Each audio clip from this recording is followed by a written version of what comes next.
सुनो आप, आज हमारा टॉपिक है सिंधु घाटी सभ्यता। सुनो, और दूसरा बात एक और एक टॉपिक हमको और लिखाना है। तो हाँ, इसमें तो बोलना बताना, इसमें तो क्वेश्चन कहाँ से अराइज होता है, ये अगर नहीं लिखे हो, ये एक टॉपिक है। बंधन मैं खाएगा सुनो, पूरा पाषाण काल, मध्य पाषाण काल और नव पाषाण काल, 3 काल है हमारे पास। पूरा पाषाण काल, देखो जब हम पूरा पाषाण की बात करते हैं उसकी कुछ अपनी खासियत है, जब हम मध्य पाषाण की बात करते हैं उसकी कुछ अपनी खासियत है, और नव पाषाण की, उसमें सबसे बड़ा जो हमारे पास जो क्वेश्चन अराइज होता है, जो हम कल लिखाए थे, कि सबसे पहला बात हम समय की बात करेंगे। तो पहला बात ये समझ लो, अगर 25 लाख से 6 और 10,000 बीसी है तो उसमें थोड़ा सा विभाजन है। कि पहला बात कि नव पाषाण में कौन कौन याद करके आया है, नव पाषाण का टाइम क्या है बताओ, क्या बताओ। 4000 बीसी से 2.5000 बीसी। हाँ, 4000 से बीसी से। पूरा पाषाण का क्या समय है? 25 लाख बीसी से 10,000 बीसी। हाँ, मतलब अभी जो हम बात कर रहे थे, देखो ये सब ध्यान से सुनो, क्योंकि ये कंफ्यूजन इसलिए होता है क्योंकि यहाँ 2 वर्गीकरण आ जाता है, इसलिए ध्यान से सुना करो। अब हम अभी बात कर रहे थे पाषाण काल का। पाषाण काल का 3 कालखंड है, पूरा पाषाण काल, मध्य पाषाण काल और नव पाषाण काल। अब पूरा पाषाण का समय, सबसे पहले हम समय समझेंगे कि किस काल को हम लोग बोल देंगे कि पूरा पाषाण। तो ऐसा काल जो शुरू में था, ठीक है ना, लोग ऐसे रहा, घूमते रहा, जंगल में रहा, पेड़ पे रहा, ऐसे घूमते, उसको खानाबदोश बोलते। सबसे अच्छा शब्द उसके लिए है खानाबदोश। मतलब उसके लिए कोई जिंदगी का कोई मतलब नहीं। मतलब आदमी जो रहना शुरू किया, शुरू में धीरे धीरे विकसित हुआ, तो वो पत्थर का औजार से अपना किया, उसके पास कोई टूल्स नहीं, कोई औजार नहीं, तो पत्थर से मिला, किसी को फोड़ फाड़ के मार दिया, कोई जानवर को खा लिया। तो उस काल को मोटा मोटी विज्ञान पढ़ने के लिए वैज्ञानिक बोल दिया कि ये पूरा पाषाण काल है। बात कर, तो उसको मोटा मोटी देखो, उसके लिए मोटा मोटी यही समय है कि मेरे पास 25 लाख साल, बहुत साल बीसी से, ये बीसी समझाएंगे तुम लोग, रुकना अभी, बीसी से लेके तुम्हारे पास 10,000 बीसी तक जो ये जो समय काल है ना, तो हम लोग बोल दिए इसको पूरा पाषाण। हमको 2 ही चीज समझना है इसमें, कि इस काल का समय क्या है, इस तीनों का कालखंड क्या है। मतलब देखो 3 समय है, पूरा पाषाण, मध्य पाषाण, नव पाषाण। इसका समय का अवधि क्या है और किस समय में क्या क्या उसकी खासियत है, बात खत्म। और कौन कौन जगह कहाँ पे। अब हम बोल तो दिए कि पूरा पाषाण का वो चीज है, लेकिन हम पूछेंगे ना भाई कैसे हमको पता करेंगे। तो सिंपल सा मतलब क्या होता है, देखो हम उस दिन में समझाए थे कि क्या होता है, वैज्ञानिक कैसे आइडिया लगाता है कि कोई चीज इतना साल पहले का कैसे है। तो क्या हुआ, सिंपल से खोद लिया, ठीक है, मान लिया हमको ये डब्बा मिला इसके अंदर, ठीक है, डब्बा मिला। वैसे इसके आधार पर नहीं होता है, सबसे पहला बात समझा दो, तुमको थोड़ा पढ़ना होगा। ये आधार होता है कार्बन डेटिंग के अनुसार, तो उसमें कार्बन कम से कम होना चाहिए। तुम्हारे दिमाग में सर्च से सवाल आएगा कि ये कार्बन डेटिंग, इसके बारे में बाद में बताएंगे कि कार्बन डेटिंग मतलब किसी भी पदार्थ में अगर कार्बन है, हाइड्रोजन हीलियम वाला कार्बन की बात कर रहे हैं, बाद में बताएंगे। तो ये कार्बन अगर होता है तो उसके आधार पर हम सबसे पहले एज पता कर लें। एज के आधार पर जब से हम बोल दें कि इस समय का होगा तो ये पूरा पाषाण, अगर उसके 10,000 से लेकर अगर मान लिया जाए 4,000 तक होगा तो मध्य पाषाण, इसके बाद नव पाषाण का हो गया बात। पहला तो चीज ये मिल गया कि इसकी ये डब्बा मिला, हम बोल दिए कि ये जगह मान लिया जाए अपने बिहार में गोरगांव से उखाड़ दिए, बोले कि ये गोरगांव का ये डब्बा है। ईंट भी मिला होगा, उसमें भी कार्बन होगा। हाँ, ईंट में मिट्टी होता है ना, मिट्टी में कार्बन की बात। तो ये पता कर लिए डिब्बा का किस काल का है। दूसरा बात, वो जगह कहाँ से मिला, 2 ही क्वेश्चन समझ में आया बात, कि ये जगह कहाँ कहाँ, पूरा पाषाण का कौन कौन जगह कहाँ पे। तो सिंपल से इसको आज कवर करते हैं टॉपिक में। तो हम जो कल लिखाए थे उसमें देखो अब क्वेश्चन कहाँ से रह जाता है, तो हमको इस तरह से चार्ट बनाना है। सबसे पहले बात कि पूरा पाषाण काल का समय, देखो पूरा पाषाण काल, मध्य पाषाण काल, नव। पूरा पाषाण का समय क्या होता है, 25 लाख से जो है 10,000 बीसी तक का समय। इसके बाद मध्य पाषाण का क्या है, 10,000 से लेकर 4,000, और नव पाषाण का 4,000 से लेकर लगभग 2.5 लाख। उसमें कहीं कहीं कुछ लिखा हुआ है, लेकिन सबसे मान क्या है तुम्हारा 2.5, यानी लगभग 2000 बीसी के आसपास का समय। ये बात खत्म, वर्गीकरण खत्म हो गया। अब क्या बताया कि हर काल का खासियत क्या है। तो पहला बात दूसरे हिसाब समझो कि जिसको हम पहले लक्षण वाला पॉइंट लिखाए थे, पूरा पाषाण में लोग क्या करता था, मतलब क्या लोग मार, उस टाइम बेली लोग शिकारी होता। शिकारी मतलब क्या, तुम्हारे दिमाग कैसे लोग क्या किया, घुमा मार दिया, किसी जानवर को मार के खा लिया, ऐसे ही। उस टाइम आग का भी आविष्कार नहीं है, कच्चे खा लिया, उसको कुछ पता नहीं था, अपना नंग दरंग घूम रहा है कहीं पे, पेड़ पर सुतल है ऐसे, न उसको बारिश को पता है, न कुछ पता है, कुछ नहीं। मतलब ऐसा है ना कि आदमी धीरे धीरे, देखो ये जो अभी जो हमारी सभ्यता है ना, वो धीरे धीरे विकसित हुई। लोग बंदर से धीरे धीरे आदमी बना, तो इस तरह से धीरे धीरे फिर कपड़ा का आविष्कार हुआ, मतलब ऐसे धीरे धीरे इस तरह से लोग बढ़ते गए। ये है इसका क्रम। तो ये बात, तो इस तरीके से लोग आखेटक, शिकारी और लोग कैसे कुछ मार के खा लिया, और उनका भी कोई पता होता नहीं था। अब इसके बाद मध्य पाषाण काल है, जिसमें लोग थोड़ा, और दूसरा बात एक चीज और किसी के दिमाग में ये सवाल आएगा कि पाषाण काल के आधार पर ही क्यों वर्गीकरण करते हैं। तो मेन चीज औजार के अनुसार से इस काल का वर्णन होता है। उस टाइम में जो औजार होता था वो लोहा हुआ कुछ नहीं, इसीलिए ये बार बार इससे क्वेश्चन तुम लोग पूछा करो कि ये पाषाण ही क्यों लिखते हैं, क्यों, क्योंकि उसका जो काल का वर्गीकरण कैसे किया गया है पत्थर के हिसाब से। बड़ा पत्थर है उस टाइम में लोग आइडिया नहीं होगा, अरे ठीक है कोई हमको पेड़ काटना है तो ठीक है तुमको इसमें लकड़ी में लगा के बना लो बहुत मोटा पत्थर, क्योंकि तो मतलब ऐसे सोचो ना कि कोई बंदर को हम देखते बंदर दिमाग लगा के खा रहा है, इसका मतलब उसके पास थोड़ा दिमाग है, ऐसे ही होता था। तो थोड़ा उसका दिमाग बढ़ रहा है। देखो इसमें भी कैटेगरी होता है, तुम लोग को नहीं पता, जैसे कि बंदर में थोड़ा इससे ज्यादा दिमाग होता है चिंपैंजी, ठीक है चिंपैंजी बता रहे चिंपैंजी क्या होता है ना कि इस बंदर से ज्यादा विकसित होता है चिंपैंजी, मतलब उसका मानसिक लेवल मतलब और उसका पूछो नहीं होता है। तो मतलब ये बंदर धीरे धीरे चिंपैंजी जैसे जैसे विकसित होता गया ना तो इससे ज्यादा उसका दिमाग ज्यादा विकसित, तो उसका एक्टिविटी देखो तो आदमी की तरह कर रहा है। तो ये क्या इसका मतलब देखो ऐसे ही आदमी का स्थिति था उस टाइम, तो देख रहा है अरे पत्थर से क्या कर रहा है, देख रहा है फोड़ रहा है, उसका कुछ बना रहा है, मान लो उसको कुछ हमको जानवर को मारना है तो वो ट्राई कर रहा है, बना रहा है, पत्थर बना रहा है, धीरे धीरे उसके पास देखो क्या होता है कैसे कैसे कोई काम करते हैं आइडिया लगाते तो धीरे धीरे छोटा पत्थर का औजार बनाने लगा। ओ यार इससे तो कुटा नहीं रहा है, मान लीजिए इसको हमको काटना होगा कट नहीं रहा है तो इसको थोड़ा और पतला बनाते हैं, फिर पतला बनाया फिर औजार बन गया। तो इसीलिए देखो जब पाषाण सबसे अच्छा बात समझो तो इसीलिए इसका वर्गीकरण पाषाण काल इसको बोलते ही पाषाण, इस टाइम सिर्फ किसका पत्थर का औजार होता था। तो पूरा पाषाण में इसका साक्ष्य ऐसे ही मिलता है, पूरा पाषाण में जो भी औजार मिला है वो बड़ा बड़ा भोथर औजार, जिससे क्या पतला पतला नहीं था तो लोग समझता अच्छा पूरा पाषाण है इसका मतलब उसमें बड़ा बड़ा मोटा मोटा औजार ठीक है। इसके बाद मध्य पाषाण जो आया तो वहाँ थोड़ा माइक्रोलिथ, इसके लिए ये इंग्लिश शब्द है, माइक्रोलिथ मतलब थोड़ा छोटा पत्थर का औजार बनने लगा। और जब नव पाषाण आया तो बिल्कुल पत्थर छोटा हो गया और जो है तो पतला पतला और नुकीला, लोग सोचने लगा ज्ञान, तब धीरे धीरे लोग विकसित होना चालू कर। तो इसमें देखो इसलिए अब देखो उस टाइम फिर अखटक खाद्य संग्रह और दूसरा मध्य पाषाण काल में तो खाद्य संग्रह मतलब ठीक है शिकारी तो करता था, लेकिन फिर बाद में क्या होना लोग तुमको ये करना शुरू कर दिया, फिर पशुपालन शुरू कर दिया। पशुपालन मतलब अब उसको आइडिया लग गया कुत्ता है उसको मार के नहीं खाना है, ये तो हमारे काम का है। क्यों अब देखो तो अभी क्या होता है इससे देखो एक सिंपल उदाहरण, मान इधर से नरिया हो रात को करता है, जैसे बगल में आया कुत्ता हाँ भाग भाग, क्या होता है तो उसको मतलब उसको आइडिया लगता है अरे यार इस मतलब दिमाग ओ कुत्ता को हमको पोसना चाहिए क्योंकि हमको जानवर से बचाता है। तो ये आइडिया लोग पशुपालन का आइडिया, तो पशुपालन में क्या था देखो पशुपालन में मान कुत्ता था, पशुपालन हो गया, कुत्ता हो गया, इसके अलावा तुमको ये गाय, ये सब चीज फिर धीरे धीरे लोग पोसने लगा क्योंकि आइडिया लग गया अरे गाय से तो हमको दूध आ रहा है, कुत्ता हमको रक्षा कर रहा है। तो ये पशुपालन की शुरुआत हुई, ठीक है मध्य पाषाण काल में। और इसका नव पाषाण में इसके नव पाषाण की जो सबसे बड़ी खासियत है कि देखो देखो हम कैसे कैटेगराइज करेंगे, पूरा पाषाण में लोग खाद्य संग्रह था, नव पाषाण में थोड़ा लोग स्थायी होकर पशुपालन शुरू कर दिया और मतलब मध्य पाषाण में, और नव पाषाण में जो है लोग अब क्या किया लोग रहना शुरू कर दिया एक जगह। इसका मतलब हुआ कि नव पाषाण में कृषि का विस्तार हो, खाद्य संग्रह क्या होता है, खाना खाता है खाना मतलब जैसे क्या मतलब ठीक है वैसे कुछ घर में सामान हाँ मतलब उसको मार के कहीं किसी जानवर को रख लिए तो मिलेगा नहीं कल कौन, ठीक है। देखो एक चीज समझ आ गया, जब हम खेती का जैसे आविष्कार कर लिया तो उसके पास खाने का और भी ऑप्शन हो गया। पहले क्या था सिर्फ हमारे पास शिकार करके लाए किसी जानवर को मार के मतलब मार के कहीं रख लिए, कल मिलेगा ना मिलेगा कौन जानता है, ठीक है। तो वो तो तीन काल का देखो पहला डिवीजन क्या हुआ कि पहला शिकारी, दूसरा थोड़ा और दिमाग हुआ तो लोग पशुपालन शुरू किया, और तीसरे काल में क्या हुआ लोग खेती का शुरुआत, और जैसे ही खेती का शुरुआत हो गया वैसे ही सभ्यता का शुरुआत हो जाता है। क्यों? क्योंकि फिर लोग स्थायी निवास शुरू कर देता है। यही बात हम लोग समझाए थे। खेती हुआ तुम बताओ नहीं तुम अच्छा खेती शुरू करेंगे तो रहना जरूरी है क्या, क्यों जरूरी है? अच्छा अभी जो हम शब्द बोले खेती शुरू करते, देखो अभी हिंदी टर्म सब है ना तुम लोग समझा करो, और नहीं समझ में आता है दोबारा पूछो। जैसे हम बोले खेती शुरू किए और नव पाषाण में स्थायी निवास शुरू हो गया, ये सब बड़ा हाई लेवल का चीज है लेकिन थोड़ा समझना पड़ता है। मतलब क्या खेती शुरू किए और वैसे तो देखो पहले खेती नहीं था तो उधर उधर घूमने कोई मतलब नहीं थे, पेड़ पर रहे कहीं शिकार करके खा गए।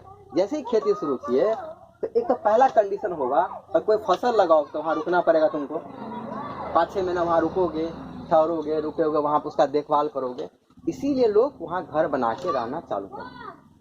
ऐसा समझ में फंडा। स्थायी निवास, ये शब्द स्थायी निवास का मतलब ये हुआ कि अब लोग घर बना के रहना चालू कर। अभी तुम्हारे दिमाग ये बात इसलिए नहीं समझ में आ रहा है क्योंकि तुम पीछे सोच ही नहीं पा रहे हो कि सच में ऐसे हम लोग रहते थे। ठीक है, तो हम तो सोचते अरे यार ऐसे भी लोग रहता होगा। ऐसे ही अभी एक सिंपल सा उदाहरण ऐसा है, अभी जो अपने गांव सब में मगैया ऐसा होता है, तो सोचो तो अभी भी ऐसा स्थिति है कि वो लोग कहाँ कहाँ रहते हैं, क्योंकि उसके पास खेती का कोई अवसर ही नहीं है। तो फिर जैसे वो एक बैल भैंस कुछ मतलब क्या क्या अपना पोस लिया, अपना लेके चल दिया कहीं पे, उसको कोई नहीं, क्योंकि उसका खेती वाला कोई ऐसा सिस्टम नहीं है कि उसको रुकना पड़े कहीं। सबसे अच्छा उदाहरण तुम्हारे लिए ऐसे ही आदमी की जिंदगी उस टाइम में थी। जैसे ही खेती का आविष्कार हुआ या खेती का खोज किया, अब लोग रहना चालू कर दिया। क्योंकि उसको जैसे तुम सिंपल सा तुम धान लगाओ कहीं पे, ठीक है, धान लगाओ, तो अब धान एक दिन में तो नहीं हो जाएगा, रखोगे फिर उसको जानवर से बचाओगे, 5-6 महीना उसको लगेगा, फिर जाके उसको कटाई होगा। समझ में आया? तो स्थायी निवास का कंसेप्ट। तो ये एक ऐसे हमको पढ़ना पड़ता है कि पूरा पाषाण में क्या अंतर था, मध्य पाषाण में क्या, और नव पाषाण में। दूसरा क्वेश्चन कहाँ से आता है? दूसरा क्वेश्चन देखो, इस सबसे क्वेश्चन बहुत कम ही आता है, लेकिन थोड़ा समझने में ये अगर ये समझते हैं ना, धीरे धीरे हमको समझ में आने लगता है कि इतिहास का क्रम क्या है। इसलिए इस पर इतना टाइम दे रहा हूँ। अब जो थोड़ा पढ़ाएंगे ना सिंधु घाटी, तो जल्दी जल्दी खत्म हो जाएगा। अब ये दो, अब जो हमको जगह सब जो मिला उस पर थोड़ा बात कर लेते हैं। जैसे कि पूरा पाषाण में अब ये जगह जैसे अत्रिपक्कम है, जैसे अब जहाँ जहाँ एक चीज बताओ, जैसे हथनौर जो जगह है एमपी में, उसको टिक करो, मतलब कम से कम स्टार मार्क लगाओ। सुनो, जहाँ बता देते हैं स्टार मार्क लगाना है वहाँ मार्क। जैसे हथनौर एमपी में मानव का खोपड़ी का प्रथम साक्ष्य मिला, मतलब हथनौर एमपी में जगह है, उसको खोदा गया, वहाँ पे देखा अरे यार मानव का खोपड़ी है वहाँ पे। अब देखो किसी के दिमाग में होगा कि वो पूरा पाषाण काल का ही क्यों समझ, खोपड़ी का सैंपल लिया, सुनो नीतू बाद में मार्किंग कर लेना, खोपड़ी का सैंपल लिया, उसको वैज्ञानिक टेस्ट किया और देखा कि अरे यार ये तो मान लिया जाए 20,000 साल का है, 10,000 साल का, तो उस हिसाब से उसका जो वर्गीकरण है पूरा पाषाण का, उसमें देख लिया कि ये तो उस समय का है खोपड़ी। समझे कैसे काल निर्धारण होता है? नहीं समझे तो तुम बाद में उसको ध्यान से सुना करो, समझ में आ जाए। मतलब खोपड़ी निकाला, उसको टेस्ट किया, तो बोले यार तो इतना समय पहले का है ये खोपड़ी। तो ये क्वेश्चन आता है, हथनौर से क्या मिला, मानव के खोपड़ी का साथ। ठीक है, इसके अलावा भीमटेक एमपी में है, जहाँ नर्मदा घाटी से चित्रकारी का प्रस्तुत। अब सवाल यहीं से आता है, इतना साल पहले मैंने पूरा पाषाण में भी लोग चित्रकारी करता था। यहीं से समझ में आता है कि लोग उस टाइम में भी लोग सोचना चालू कर दिया, चित्र बनाना चालू करता था। तो भीम ये उतारे हो तुम लोग, भीमटेक नर्मदा भीमटेक में चित्रकारी का प्रचार। इसका देखो मध्य पाषाण का एक जगह है चौपानी मांडो। सुनो, चौपानी मांडो में जहाँ मृदभांड, मृदभांड मतलब होता है मिट्टी के बर्तन, किसको पता है? देखो मृदभांड मतलब होता है मिट्टी के बर्तन का साक्ष्य वहाँ पे मिला। ठीक है, तो चौपानी मांडो में मिट्टी के बर्तन का साक्ष्य मिला। ठीक, इसके बाद सराय में यूपी में, ठीक है, एक जगह है, इसमें कोई ऐसा विशेष नहीं है। एक आदमगढ़ एमपी में, जहाँ से पहले पशुपालन का प्रमाण मिलता है। तो यही सब क्वेश्चन आता है। जैसे आदमगढ़ जगह है एमपी में, मतलब महाराष्ट्र अथी मध्य प्रदेश में, जहाँ पे पशुपालन का जो साक्ष्य मिला, तो ये है मध्य पाषाण का जगह। ठीक, इसके अलावा देखो जो क्वेश्चन आता है बिहार से, जो सबसे ज्यादा क्वेश्चन आता है, ये चिरांद, चिरांद वाला कौन लिखा है? चिरांद बिहार में जगह है जहाँ पे मृतभांड का अवशेष मिला है। जहाँ पे बिहार में एक जगह है चिरांद।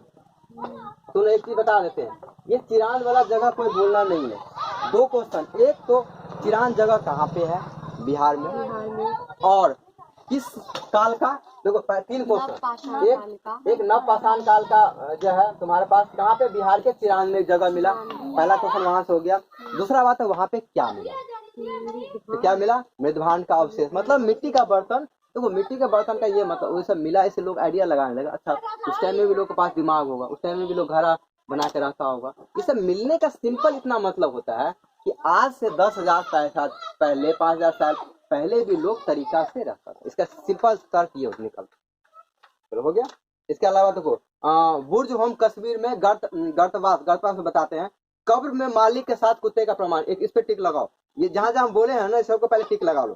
ठीक है, जहाँ पे कहाँ एक चिरांद वाला जगह, एक बुर्ज होम वाला जगह, जहाँ पे क्या है मालिक के साथ कुत्ते का प्रमाण। ये कल भी इस पर चर्चा किए थे कुत्ते। इसका मतलब ये हुआ कि लोग ऐसे विश्वास था कि अगर कोई मर गया तो दूसरे दुनिया में जाएगा ना, कुत्ता उसके साथ रहेगा तो उसका सेवा करेगा। जैसे अभी होता है ना हमारे यहाँ स्वर्ग का कंसेप्ट, स्वर्ग में जाएंगे तो क्या है तो वहाँ सेवा करेगा, तो इसीलिए ये कंसेप्ट है। अभी हड़प्पा में पढ़ेंगे ना तो वहाँ पे बकरी लोग डाल देता था, मांस खाएगा वहाँ पे जाके, ठीक है। इसके बाद राजा सब के साथ सोना चांदी गाड़ दिया जाता था कि वहाँ पे, हाँ वहाँ पे पहना जाएगा, ये क्यों स्वर्ग के बाद, ठीक है। तो ये कंसेप्ट था। इसके बाद बुर्ज होम गर्तवास में कुत्ते के साथ मालिक का प्रमाण, ठीक। ये एक जगह है कोल्डी हवा यूपी में, जहाँ चावल का प्रथम साक्ष्य उस टाइम में नवकासान काल में ही चावल का प्रथम साक्ष्य मिला, ठीक है। और मेहरगढ़ बलूचिस्तान में कृषि का पहला प्रमाण, ठीक है। तो ये सब पॉइंट इतना हमको समझना होगा बात। मेहरगढ़ वाला पॉइंट ये ऐड की हो, मेहरगढ़ बलूचिस्तान में है जहाँ पे चावल का प्रथम कृषि का पहला साक्ष्य। अच्छा, ये पहले एक क्वेश्चन और आता है, सबसे पहला पालतू पशु किसको साक्ष्य के आधार पर बताया जाए? सबसे पहले आदमी किस जानवर को पाला, बताओ। अगर तुम पढ़ी थी ना, बैल, कुत्ता को, कुत्ते को सबसे पहले लोग पालन पशुपालन में मतलब उसको पोसा। चलो एक चीज और समझ लेते हैं जो हमको समझाना है। खोज के आधार पे पूरा मतलब देखो, पूरा पहचान में के लिए 3 टाइम है, इसको हम इसको पूरा नहीं पढ़ा है, उस पेज में है। पूरा पहचान में भी है, निम्न पूरा पहचान, ये लिखना नहीं है, तुम लोग कंफ्यूजन हो जाएगा, हम समझ रहे हैं। इतना लिखोगे ना तो अगले लॉट में दिमाग में घुस जाएगा तब पढ़े। पूरा पहचान में भी 3 समय है, निम्न पूरा पहचान, मध्य पूरा पहचान, उच्च पूरा पहचान। तो इसमें क्या हुआ कि जो उच्च पूरा पहचान है उसमें आग का खोज हो गया।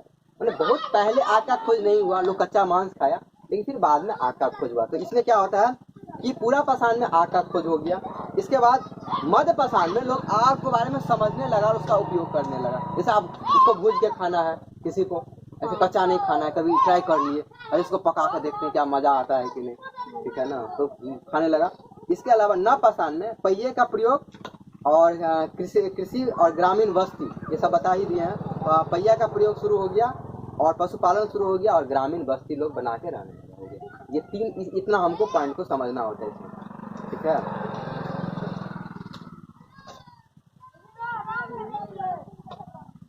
अब इतना देखो, अब 4 पॉइंट और समझना होता है हमको कि मानव द्वारा उपयोग में लाया जाने वाला पहला हथियार कुल्हाड़ी था, तो कुल्हाड़ी से काटने के लिए होता था।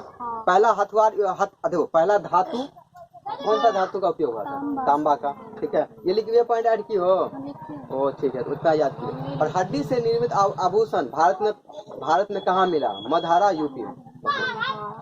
अब हम समझा देते हैं ये क्या चीज। देखो, इतना ही हमारे काम का पॉइंट है। मधारा मतलब इसमें हमको इतना समझना है कि 3 काल है, पूरा पहचान, मध्य पहचान और नव पहचान, इम्पोर्टेंट जगह, ठीक है। और तीनों काल की क्या क्या खासियत है, बस इतना हम लोग समझ गए। अभी ज्यादा इसमें पढ़ना नहीं है, माथा लगाओगे तो फिर समझ में आएगा अरे क्या चीज है। उसमें निम्न वाला लिख लो, ठीक है ना, बाद में फिर कभी टॉपिक आए तो समझा देंगे, वो लिख के रखो। तो उसमें भी पूरा पहचान में भी 3 काल खंड है, निम्न है, मध्य है और नव, ठीक है। उतना भी हम लोग नहीं करेंगे, बाकी उस पर हम लोग बाद में पढ़ेंगे तो उस पर बात करेंगे। तो इतना तो पढ़ते भी नहीं है पूरा पहचान काल। तो ये पहचान काल का पूरा टॉपिक खत्म होता है, इसमें हम लोग इससे ज्यादा नहीं पढ़ना है, ठीक है। ऐसे पूरा पहचान में मतलब पहचान काल में क्वेश्चन बहुत कम आता है, 1-2 जगह जहाँ टिक करा दिए हैं उस पर कम से कम याद करके रखना।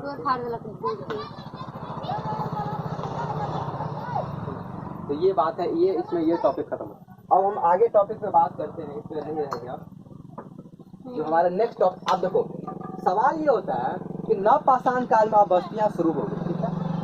मतलब कहीं मतलब 3000 ईसा पूर्व मतलब बोलते हैं मोटा मोटी। एक चीज तुम और समझते होगे कि 3000 ईसा पूर्व में क्या हो, सिंधु घाटी सभ्यता का शुरुआत हो गया, ठीक है ना, बताया था ना। मतलब ये अब सुनो, ये इतिहास का क्रम ऐसा है कि हमारा घर एक खुश घर था, हम थोड़ा और विकसित हुए तो छप्पर डाले, फिर हम ईटा का घर बनाए और फिर ऊपर से छत डाले, फिर हम उसको मिट्टी का मसाला बनाए, नहीं, फिर प्लास्टर किए, फिर टाइल्स लगाए। तो ऐसे ही इतिहास के विकास का क्रम, ठीक है। इसको थोड़ा सा समझते हो, 2-3 दिन दिक्कत होगा तुम लोगों को, लेकिन फिर तुमको अच्छा लगेगा, क्योंकि हम ऐसे इतिहास का क्रम हम ऐसे ही पढ़ाते हैं जैसे कि इतिहास हमारे यहाँ घटा बीच में एक टाइम और आता है जो बंधन को थोड़ा पता है कि ताम्र पाषाणिक काल। ताम्र पाषाण काल मतलब होता है अंजन ये बोलो मन नहीं पीछा। अच्छा ठीक है सुनिए तक एक समय ऐसा है, एक टाइम है जिसमें ताम्र पाषाण का मतलब है कि पाषाण काल के बाद एक ऐसा समय आया जिसको तांबे का भी प्रयोग होता था और पाषाण यानी पत्थर का भी प्रयोग, तो हम लोग ताम्र पाषाण काल, ठीक है। और इसके बाद फिर पाषाण काल का शुरुआत होता है, फिर हमारे पास ये सिंधु घाटी सभ्यता की शुरुआत हुई है। तो ये हिस्ट्री का कालखंड है, ऐसे करके इसका डिवीजन किया गया। मतलब हमारे यहाँ लोग जो रहना शुरू हुआ, तो आप ऐसे समझो हम रहते थे पेड़ पे नंग धरंग घूमते रहते थे, ठीक है। ऐसे कहीं रहे, कहीं सो गए, कुछ खा लिए, ठीक है, पेड़ पे सूत गए, ठीक है, ऐसे सूत गए, पेड़ से उतरना चालू किए न पाषाण में। ध्यान से समझो, पेड़ से उतरे हम, पेड़ से उतरे न पाषाण काल में, मतलब बीच में ही उतर गए, लेकिन धीरे धीरे शुरुआत हो गया, न पाषाण काल में उतरे। अब क्या है, यहाँ से हम क्या किए, घर बना के छप्पर डाल के रहना चालू किए। क्यों? क्योंकि यहाँ से हमारे पास खेती का शुरुआत हो गया। अब जो खेती का शुरुआत हो गया, अब लोग दिमाग लगाना चालू कर दिए। देखो अब सोचो, इसमें समझो क्या यहाँ से क्या होता। जैसे ही खेती का आविष्कार हुआ, यहाँ से पूरा का पूरा सिस्टम बदल जाता है। क्यों बदल जाता है? खेती का शुरुआत हुआ, अब उसके पास क्या है, अनाज रहने लगा। अनाज के साथ साथ ही अनाज जो खाएगा बचेगा एक्स्ट्रा, उसका क्या करेंगे, उसका हम लोग मार्केटिंग शुरू करेंगे, बगल में दे दिए। तो पहले होता था लेन देन सिस्टम, इसको इंग्लिश में बोलते हैं बार्टर सिस्टम। लेन देन इंग्लिश में बोलते हैं बार्टर, जैसे पहले अपने यहाँ होता था। अच्छा, अपने यहाँ लेन देन सिस्टम है अभी? बताओ। है नहीं है अपने यहाँ लेन देन सिस्टम। नहीं मतलब, अच्छा ये बताओ, अच्छा ये समझा दे पहले, ये सुनो पहले इसको समझाते फिर इस पर सवाल कर। लेन देन सिस्टम मतलब होता है ये अर्थव्यवस्था की ऐसी स्थिति जिसमें क्या होता है, हम सामान देते हैं, एक सामान, उसके बदले दूसरा सामान लेते हैं, उसको हम लोग बोलते हैं लेन देन, इंग्लिश में बार्टर। मतलब अब लोग घर बना के रहना शुरू कर दिया। किसी के पास दूध है, तुम गेहूं दो, चना दो, अरे गेहूं दो, चावल दो, उससे दूध लो। अभी भी तो ऐसा होता है, सब्जी वाली। पूरी बात सुनो ना, नहीं होता अभी बताते हैं। यही तो, इसलिए थोड़ा इसको समझ लीजिए। ये लेन देन सिस्टम में दूसरा क्या था कि मोटा मोटी एग्जैक्ट हिसाब किताब नहीं होता था कि हम किसके बदले कितना लें या कितना नहीं। अच्छा, अब इसका सवाल पे जवाब देते हैं। इसका सवाल का जवाब ही मिलेगा। अच्छा, अभी जो तुम किसी को दूध दोगे, सुनो, जैसे तुम सब्जी वाले को चावल दोगे, ध्यान से सुनो, सब्जी वाले को जो तुम चावल देते हो, तो उतना ही सब्जी देती है जितना इस चावल का वैल्यू है। मतलब इसको वो तौलेगी। मतलब इसको हम चावल को क्या किए, हम पहले मुद्रा में कन्वर्ट किए, मनी में कन्वर्ट किए। मतलब अल्टीमेट बात क्या है कि हमारे लेन देन का सिस्टम अभी क्या है, मुद्रा ही है। ये बात किसको समझ में नहीं आया? मतलब अभी हम जो भी चीज कुछ करते हैं ना, उसका जो मेन वैल्यूएशन कैसे होता है, ये अर्थशास्त्र हम लोग पढ़ते हैं, वो मुद्रा के हिसाब से। कुछ आया समझ में? मतलब हम कुछ भी लेंगे, कपड़ा ले, कुछ भी ले, उसका मेन क्या है, लेन देन का सिस्टम मुद्रा, पैसा। गाँव में तुमको ये दिमाग में समझ में आएगा कि अगर हम कोई चीज चावल से ले रहे हैं, धान से ले रहे हैं, तो क्या सब क्या उसका वैल्यूएशन मुद्रा के हिसाब से है कि नहीं? बताओ।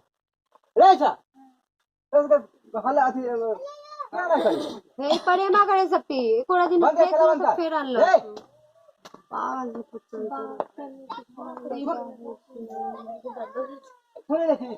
फिर बोलिए झगड़ा कर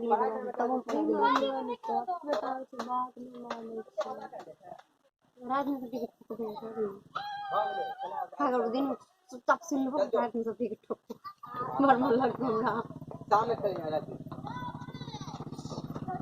तो अभी जो हमारे पास ये सिस्टम है, अल्टीमेट क्या हुआ, तो कुछ भी चीज ले तो मुद्रा पे, मतलब पैसा पे घूमता। अब तुम्हारे दिमाग में सब्जी वाले को, दूध वाले, किसी को दिए, वो उसको नापा, उसका मुद्रा में कन्वर्ट किया, मुद्रा मतलब पैसा में, इसके बाद तुमको सब्जी मिलता है या दूध मिलता है, जो भी जहाँ पे लेना, चाहे तुम हाट पे जाओ तो बहुत लोग दिमाग हाट पे तुम चावल लेके जाते हैं तो वो तुमको पहले तौलता है, फिर उसका वैल्यू कन्वर्ट करता है मुद्रा में, और जिस रुपये जो सामान है वही तुमको मिलेगा। तो हमारे पास क्या हो गया, अल्टीमेट एक्सचेंज, मतलब अभी जो मुद्रा का विनिमय जो होता है वो जो अभी अर्थशास्त्र नहीं ना पढ़े, तुम लोग समझ लो, तो वो क्या है, मनी है, मनी मुद्रा पैसा, ऐसा समझ। तो ये अब देखो, जैसे ही हम क्या किए, अनाज हमारे पास एक्स्ट्रा होना शुरू हुआ, अब हम क्या किए, यहीं से एक व्यवस्था चालू हो जाता है, लेन देन यानी अर्थव्यवस्था चालू। मतलब अब हम वापस आता है, जैसे जैसे हम लोग विकसित हुए, हम घर में रहना किए, रहना शुरू किए, हमारे पास पशुपालन आ गया, खेती हो गया, ऐसे ही समाज विकसित होता चला गया। और अब यहाँ पे कंसेप्ट आया सामाजिक, देखो अब हम बताते हैं क्या चीज, मतलब सामाजिक विकास, ठीक है, आर्थिक विकास, राजनीतिक विकास और धार्मिक विकास, 4 कंसेप्ट हर टॉपिक में पढ़ा जाता है, जो सिंधु सभ्यता में आ गया।